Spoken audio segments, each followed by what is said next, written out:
Thank you, Mr. Speaker, for your kind introduction, for your support and confidence you have placed in me, for your great friendship, for your exemplary leadership of this House, and for all you do for the people of this great state.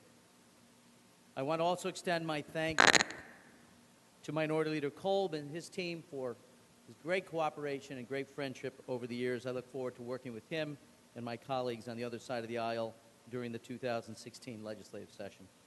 Let me take this moment to welcome my esteemed colleagues and all our distinguished guests, especially friends and family who are here to share a very special moment with our newest members as the new year begins.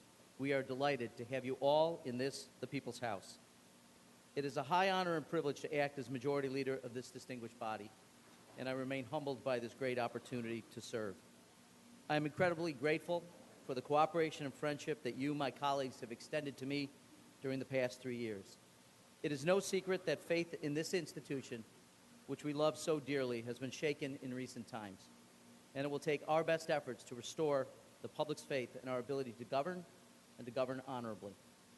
Mr. Speaker, I want to offer to you and my colleagues my continued pledge that I will strive to do all I can to honor this wonderful institution and the extraordinary men and women chosen to serve here. We can and we must make this our top priority. As you're all aware, 2 years ago, I began the practice of beginning each day of session noting important moments in our state and nation's history.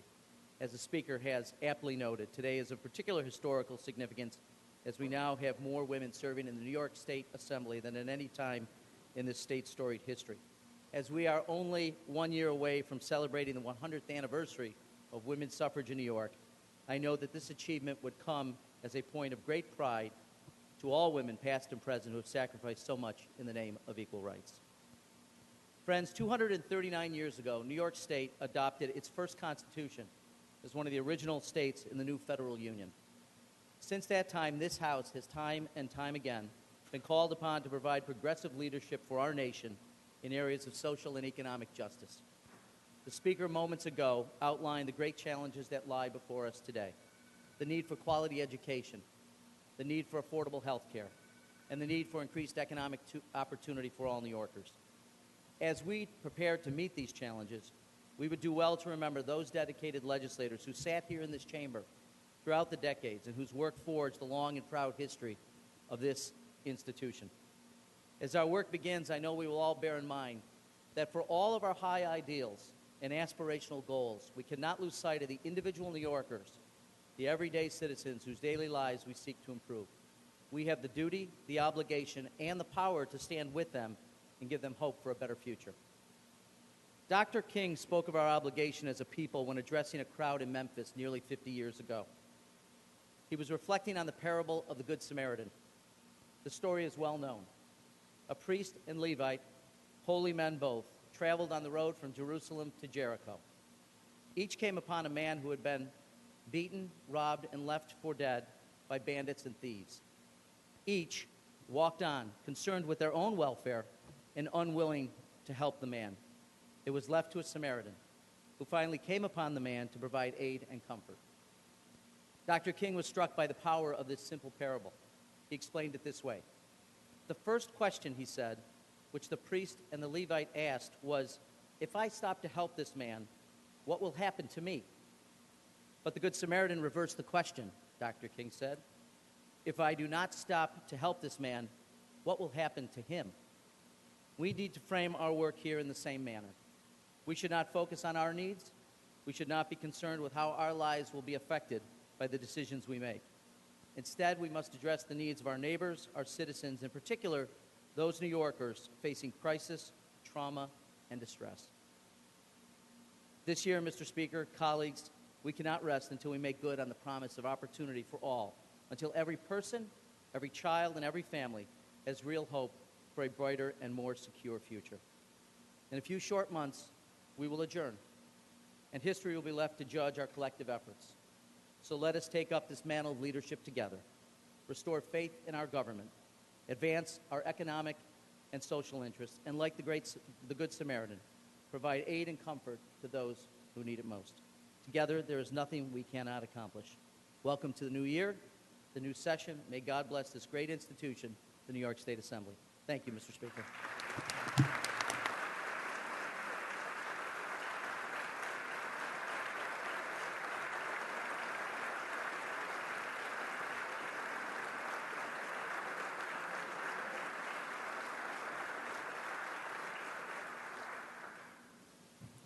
Mr. Cole. Well, good afternoon, everyone, and Happy New Year. And to all those that are listening or watching from afar, Happy New Year to you as well. Apparently, there's some raspy thing going around here that's infected some of us, but it still has not hindered my ability to communicate, at least so far. We're going to have lots of discussion and debate about a variety of different issues this year, economic issues, tax issues, and certainly, as I think even the speaker mentioned, that we have to really focus on how to help the working men and women and their families do well in this state, not just survive. And when you have the worst tax climate in the country, when you have the worst climate for businesses in the country, those are things that are as equally important as anything to create an environment where families will have jobs, good paying jobs, not just jobs, but excellent career opportunities. And it's the same thing with educating our children, that we have to make sure we provide adequate resources to educate our elementary and secondary and our post-secondary students in this state. And that's an investment well worth making. There's other issues that we're going to talk about ad infinitum, I'm sure. But certainly when we're dealing with, right now in New York State, a heroin epidemic, which is crushing lives in our entire state. And it's not just urban areas, it's the entire state, suburban, rural. The heroin epidemic that is affecting our children and our families has got to be stopped. And it's not just about having a kit to help them deal with their addiction. It's really about trying to not have them have an addiction before we just are coming up with something to help treat the addiction. And we've had a task force. We're going to continue our efforts because we really think that this is a very, very serious health issue and a society issue for our entire state. A couple other points I want to make before I get towards the end here. Certainly an issue that when we're talking about justice and we're talking about safety and security in our communities, we have a law that has been passed in the Senate 5 different years, overwhelmingly with bipartisan support, dealing with violent felons. And this law needs to be passed, Brittany's law needs to be passed in this House this year. And this bill is sponsored by an Assembly majority member and co-sponsored by a variety of different members in this House. And I've been talking about this bill for a while now, continue to talk about it, because this is an example of trying to protect our families, our loved ones, our community from violent felony offenders. As I mentioned earlier, we're going to have a lot of discussion about costs of living in New York State. The governor says municipalities, school districts are spending too much money, and that's why we have the property tax cap. And we've done nothing to reduce the cost of it is to operate in New York State. We always seem to be talking, we got to generate more revenue, got to generate more taxes, we got to generate more things to give back, rather than fixing the programs that we have. Medicaid. New York State, we're now 4th in population due to outmigration of people in this state. We are the largest cost state in terms of Medicaid in the country. California has 39 million people. Texas, Florida combined has more population than California, and all 3 of those states do not spend as much money that we do on Medicaid in this state. And that is a burden. And that's not about taking away services from people that need it most. It's about fixing a program that needs to be fixed fundamentally so that people that need the services get the services. But it's not a free ride. And when you have estimates from all over the different places about $3 to $4 billion of waste, fraud, and abuse in the program, those billions of dollars could go to the very programs that the speaker alluded to today. Or, God forbid, reduce our tax burden in this state as well. So thank you.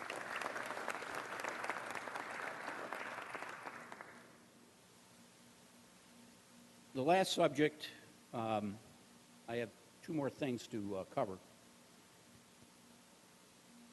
Reform, ethics reform.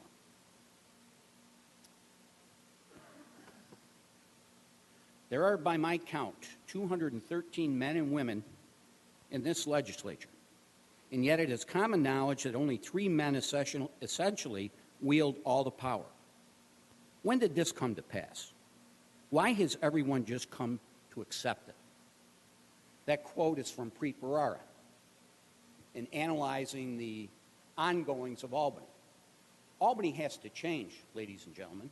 The rank and file of both houses have to be empowered to act. And also empowered to act and not just have to march to whatever the sitting governor's agenda is. We have 3 branches of government because that's what our founders thought was best to lead our nation. And that means we've got something to say about what we're going to do or not do with our country and our state. That's all of us. We've got bills in this House that have more than 76 sponsors, both sides of the aisle, that don't come to the floor for a vote. That's not democracy. I want to empower, I think we should empower each and every one of us, Democrat, Republican alike, to be able to have more input on the legislative process. Why not have up and down votes on Brittany's Law? Why not have up and down votes on MMA? I understand what has worked in the past as far as 76 majority members have to be in queue to pass a bill. Well, I think that's wrong. 76 members of the legislative body here, Republican and Democrat alike, is a majority. And that's what we should be running our chamber on, is a majority of the members sitting in these chairs, Democrat and Republican alike. And when we talk about reform, and I know the governor calls the meetings for the budget. Well, I'm calling on the governor here, as I've called before, to end the 3 men in the room practice immediately, and that any budget deliberations that go forward from 2016 and beyond, that includes every single leader that is representing every single conference in this legislature. And that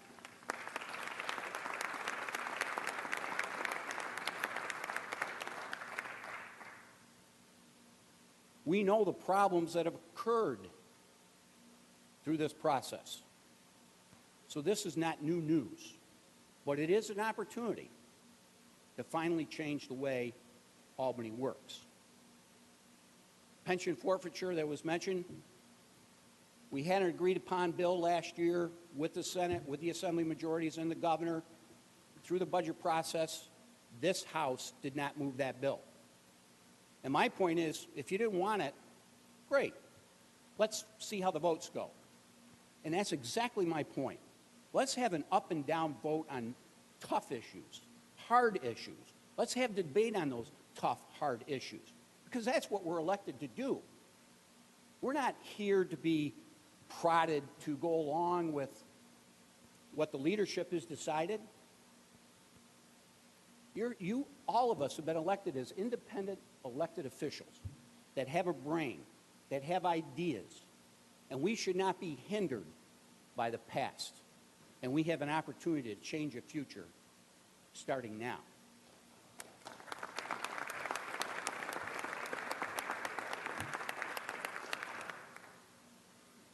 We have proposed a variety of different reforms, and I'm hoping that we'll finally take them up, not just in committee, but get them through committee, and let's have an up and down vote on the floor.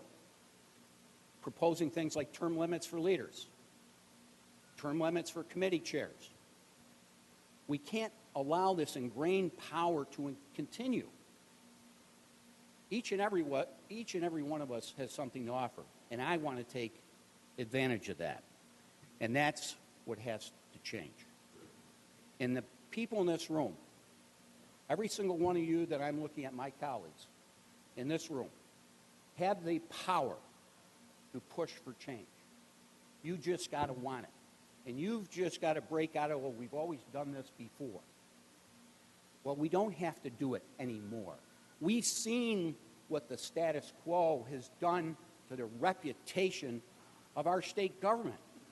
I don't know about you, but I don't like to be referred to as a bum. All politicians are corrupt. All politicians are bad. You can't trust a thing that a politician says. Well, I don't know about you, ladies and gentlemen, but that really bothers me personally, because I know many of you, and you're not a bum whatsoever on both sides of the aisle. You're people that bring a tremendous amount of talent to this chamber, and I want to take advantage of that for our state. It's about our state. And I don't know about you, but I don't like being the focus of late-night talk show comedians based on what others have done in both houses of the chamber. So, ladies and gentlemen, I'm just pleading with you, asking you to let's change how this place is operated. And this is in no way directed to the Speaker, none whatsoever. I'm saying all of us have to approach this with a mindset of change, positive change. And I just think that's our greatest responsibility, and then we'll be able to have very good, strong debates and votes on the tough and hard issues. And if a bill fails on the floor, so be it. If there are not enough votes to pass it, so be it. If I got a bill that comes out and it gets defeated overwhelmingly, fine. But at least I've had my say. I've at least been on the debate floor. And I say that to about every single member here in this chamber. And what I've echoed to my members in our conference is I said, you're here to represent your district. You're not here to represent your party. Just as well as you're not here to represent the Republican conference or the Democrat conference. You're here to represent the 130,000 people that pulled the lever or filled in that dot to send you here. Those are the most important people that we should be thinking about, and not what power or what discretionary funds we're giving out in the district or not. These things are fundamentally have to change. And that's why I'm emphasizing this so much today, is because if we make these substantive changes to how we operate the House, how we operate within Albany, we will regain or hopefully reclaim a reputation of a strong state government that represents the will of the people that we represent. So with that, Mr. Speaker, I do look forward to working with you, as always, Mr. Morelli, as always, and I want to wish us good well and good wishes, and I would also like to close by saying I would like to formally notice the Chamber that we will be offering rules changes as we've done many years prior. This conference will offer them again to try to make this chamber more transparent and more member-focused. Thank you.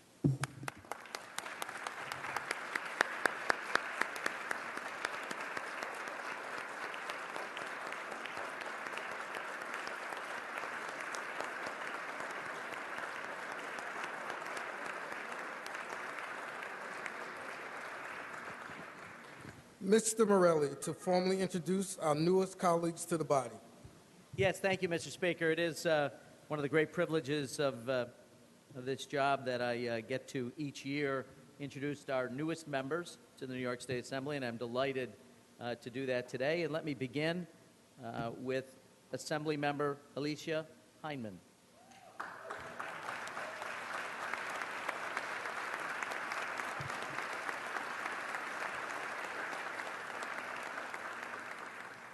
Assemblymember Heineman was elected in November to represent the 29th Assembly District. Her district includes the neighborhoods of Laurelton, Rosedale, St. Albans, Addisley Park, Hollis, Springfield Gardens, and Jamaica. The daughter of Caribbean immigrants, Assemblywoman Heineman emigrated to the United States from London, England as a young child. A longtime resident of Southeast Queens, Alicia grew up in Hollis and South Ozone Park. For 10 years, with the last 4 years as president, she served on the New York City Department of Education's Community District Education Council 29. Leading the advocacy for the 36 elementary and middle schools in the district, Alicia was able to bring in $30 million in capital funding for technology upgrades facility improvements, playground rehabilitation, and other amenities to enhance the quality of education for students. Assemblywoman Hyndman's professional career includes over a decade and a half with the New York State Department of Education as a senior professional conduct investigator overseeing trade and vocational schools. She previously has held many positions in the fields of education and higher learning, including but not limited to counselor for the Brooklyn College Talent Search Program, Director of Minority Affairs at the New York College of Osteopathic Medicine of NYIT, and an assistant with the New York State Department of Education's Office of Higher Education. Assemblywoman Hyndman holds a Bachelor of Arts degree from SUNY New Paltz and a master's degree in public administration from Framingham State College in Massachusetts. She currently resides in Rosedale, Queens, with her two lovely daughters, Nia and Nyla. Please join me in welcoming Alicia Hyndman to our chambers.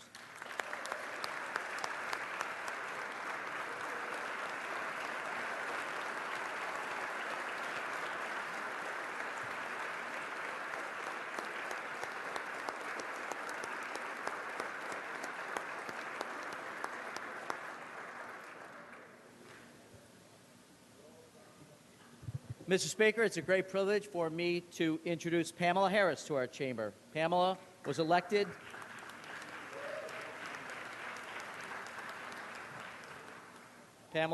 to represent the 46th Assembly District. Her district includes Bay Ridge, Beach Haven, Brightwater Towers, Brighton Beach, Coney Island, Diker Heights, Luna Park, Seagate, Trump Village, and Warbass communities.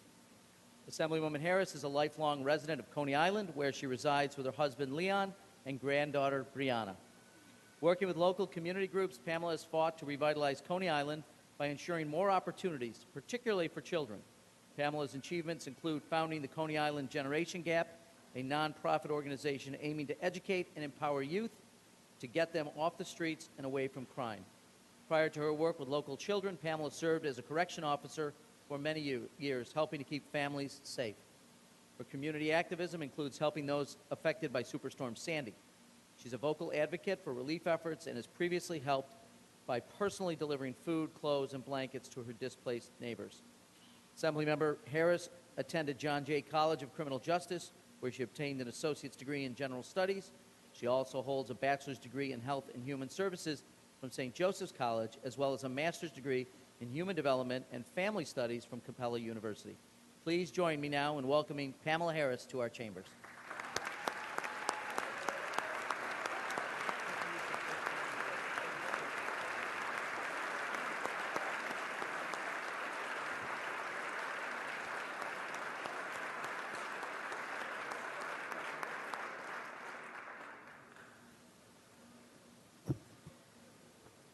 Now, ladies and gentlemen, I'd like to introduce Pamela Hunter to the chamber to represent the 128th Assembly District.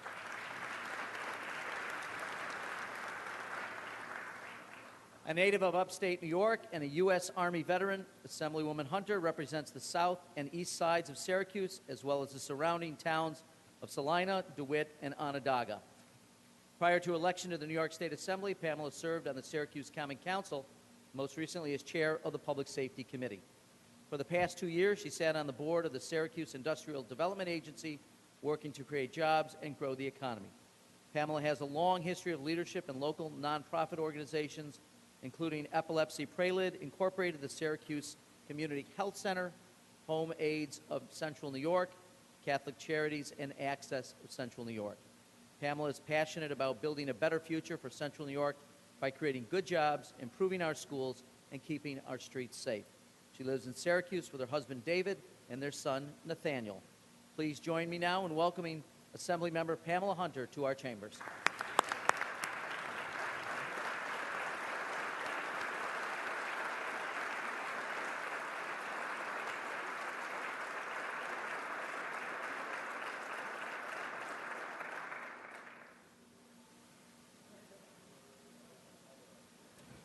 I, too, would like to take the opportunity to welcome our three new colleagues. As I mentioned in my open remarks, it's a very, very happy day that we've elected three more women to serve with us here in this body. And to our three newest colleagues, even on the toughest days that you may have in this job, it still is one of the most privileged and wonderful jobs to do public service. So wanted to, in front of the entire body, to personally welcome the three of you to the chamber and look forward to a wonderful and happy career.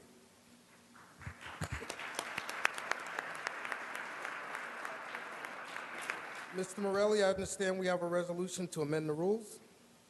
Yes, Mr. Speaker, it's my great pleasure to offer up this rules change today.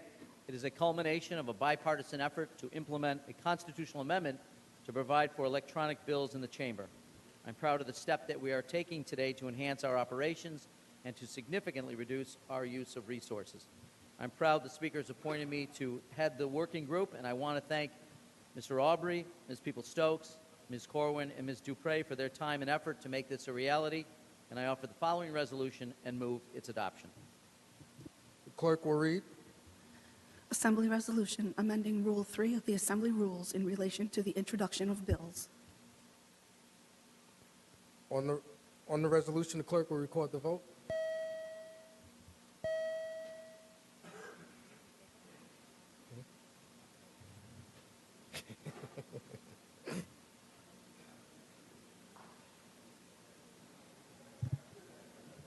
Mr. Speaker, I want to remind members that this is our first vote of the day, and they should be in the chambers at this point, and we'd ask them to push their button and cast their vote, sir.